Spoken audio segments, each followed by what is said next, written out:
తండ్రి కుమార పరిశుద్ధాత్మకు మహిమ కలుగునుగాక. ఈనాటి జీవవాక్యం. ప్రభువు ముందు వెనకల మనలను చుట్టిముట్టి తన చేతిని మన మీద నిలిపియుంచును. కీర్తన 139 వచనము 5.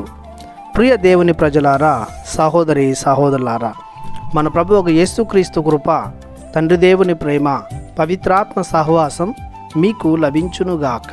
ఈనాటి జీవవాక్యం మనకు ప్రభుని కాపుదలను, ప్రేమను, రక్షణను వ్యక్తపరుస్తుంది.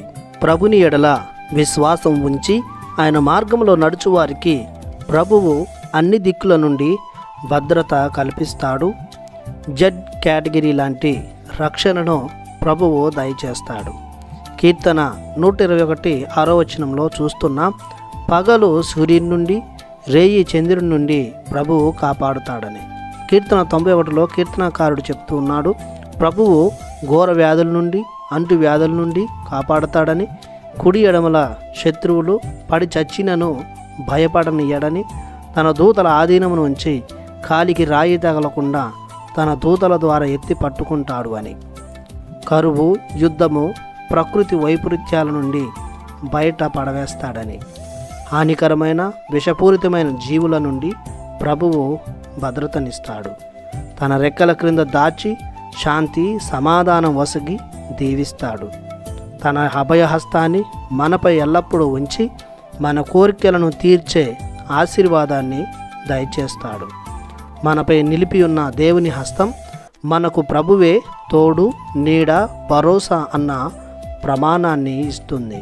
తెరిచి ఉన్న దేవుని హస్తం దైవ వరాలను, అనుగ్రహాలను వాగ్దానం చేస్తుంది. కావున ప్రభుని విశ్వాసులమైన మనం కొండంత ధైర్యంతో, నిరీక్షణతో, విశ్వాసంతో ప్రభునికై తపించాలి. దుప్పి సెలయేటి నీటి కొరకు పరుగులు తీసినట్లు విశ్వాసులమైన మనం కూడా ప్రభుని కారుణ్యానికై వేచియుండి పరితపించాలి. ప్రార్థించుదము. పరిశుద్ధులైన మహాప్రభు, మీ కృపను బట్టి మీకు కోటాను కోట్ల వందనాలు, స్తోత్రాలు చెల్లిస్తున్నాము. మీరు మమ్ములను సదా కంటికి రెప్పలా కాపాడుతున్న రీతిని బట్టి మరొకసారి స్తోత్రాలు, వందనాలు చెల్లిస్తున్నాము.